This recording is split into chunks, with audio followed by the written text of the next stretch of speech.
CNBC-TV18 Weekender.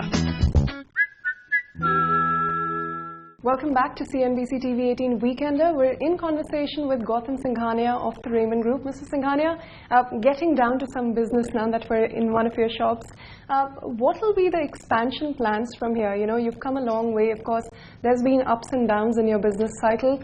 What will be the key focus areas for expansion from here on? I think lifestyle spaces, which our expansion is. We're setting up a big facility to manufacture linen in Amravati, which is part of the Make in India campaign. All our facilities are having their regular Capex and expansion. But really in the textile apparel space is where we are focused.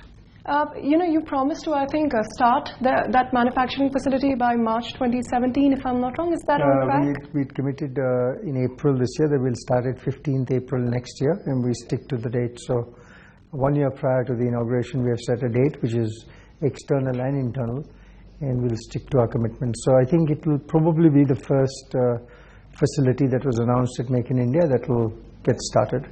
But tell us more about what is this Capex plan you have? What are the areas you'd be investing in? Would it be fabric? Would it be, you know, outlet expansions? Where it could be a combination. It could be manufacturing for fabrics. It could be retail expansion, design development, people.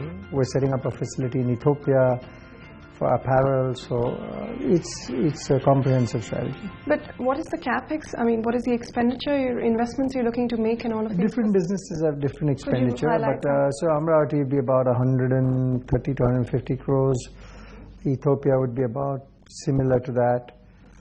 Retail expansion is being worked on because it's continuously dynamically changing. And would there be any new brands you'd look to launch? I mean, you already have a few well-established ones. We've got 4 strong brands today. Raymond, Park Avenue, Parks and Color Plus. It's tough enough managing 4 of them, so no, we're not having any more kids. No consolidation plans either? So we're focused on 2 brands. We're focused on Raymond and Park Avenue as our 2 power brands to make them big brands in the next 3 years.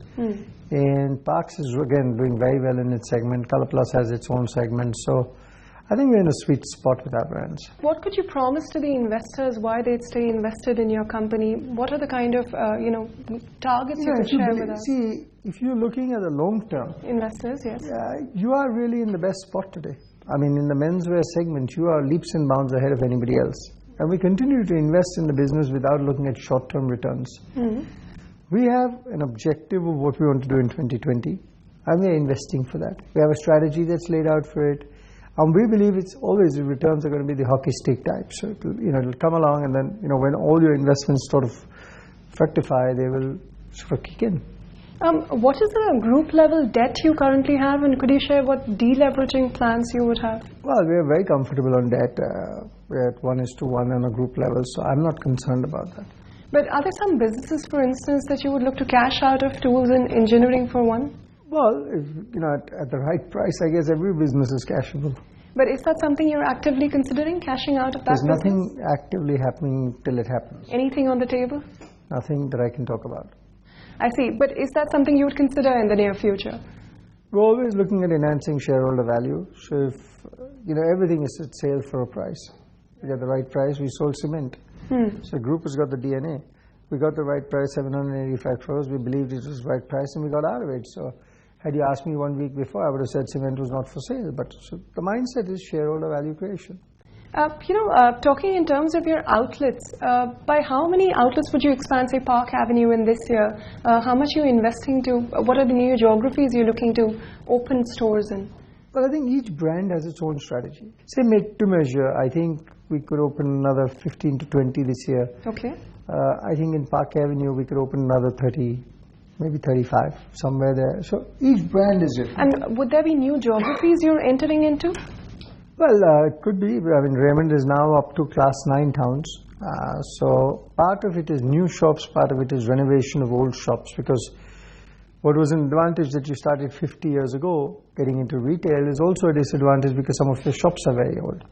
What about your global play? I mean, how are you positioning Raymond as a global brand? I mean, Ethiopia, of course, is one market you've spoken about. As a manufacturing market. As a manufacturing market. In the consumption market, if I were to ask you, what are the geographies you think? Well, you have 3, basically the US, Europe and Japan. These are 3 geographies for your consumption. Of course, LATAM is there. America still seems to be doing very well, but we're doing better because we're giving a full solution. We give the design inputs, the fabric, the garmenting, the total solution. And I think companies prefer us as a strategic partner rather than a supplier. Because if they buy fabrics from us and then take it to Bangladesh to convert, if one gets delayed, the other gets it. Here I'm an end-to-end responsibility for them, so they like that. And from the consumer market point of view, the geographies you named, other than those, anything else? I'm more focused on just focusing on few areas, but trying to grow them significantly. In fact, what we did a year and a half ago, 2 years ago, we took a cross-section of our customers, and below a particular base, we just dropped them. There were negative margins, they were too small, there was too much headache servicing them, and we just said, forget about it. We just focus. If I took my top 5 customers and got 10% more business from them, it's a far better strategy than following 25 customers that don't give me 10% of that. And before we wrap up, so far in your journey, as you took up this leadership position at the company, what you set out to do, have you been satisfied? Have you been able to meet your vision? Has the company done as well as perhaps you anticipated, or are there some areas where growth is not as good? You can always look at the glass, is it half full or half empty? And yeah, you always must aspire to do better than you do. Yeah. So for CEOs, it's always a question. You've never done good enough. Because if you feel you've done good enough, then you've lost the hunger and the fire. So there's a continuous challenge. What next? How can we do it? What's the next big thing? As long as that drive is there, you're sort of on the right track. But what you had in mind as you took on the company, have you been able to achieve that? I would say yes and no. I mean, obviously there are areas you achieve, there are areas you don't. But I think if you take the overall scorecard, you are in the right direction. You are the #1 textile apparel brand in this country. In the worsted fabric segment, you are 10 times in terms of volume to anybody else. Could you have done better? Maybe. Sure, anybody could have done better. In retrospect, anybody could have done better. But I think we're okay. And I think now there's a different platform, we're working on different things now. And I'm happy to be in the right direction. All right. Thank you so much for joining us on the weekend. It was a pleasure speaking with you. Thank you. CNBC-TV18 Weekender.